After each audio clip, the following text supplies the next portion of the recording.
Hi guys, and in this video, as promised, I'm gonna show you how you can assert a value from the elements.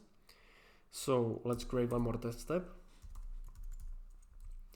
and give it a description, assert value.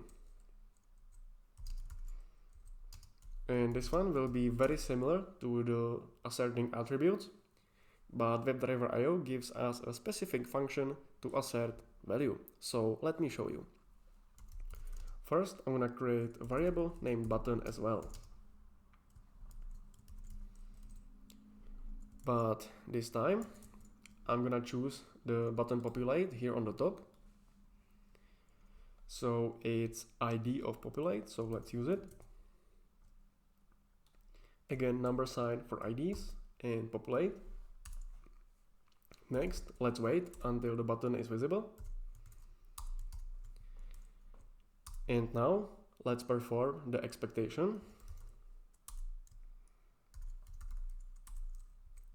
And I want this button, and the function is to have value. And here you specify the value. And as you can see, the input has attribute of value, and the name is populate. So let's take it and let's copy paste it. And now if you run it,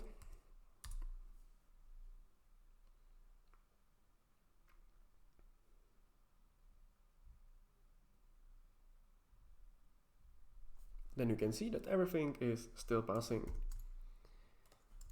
Again, all these tests and checks are a little bit basic, but they are very essential and important. And my goal in this course, in these first sections, is to teach you how you can actually interact with the elements, how you can call various type of assertions. In the next videos, also we'll be talking about checkboxes, select boxes, radio buttons, everything important. And after you learn all these basics, we will put it together and we will finally create a large automating framework from scratch as a complete project with a lot of production end-to-end testing examples.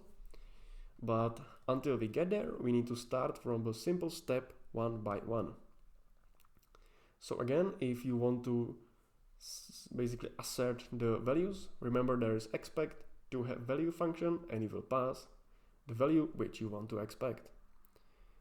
So I think that's it, and in the next video I'm going to show you how you can actually take and save the screenshot using WebdriverIO.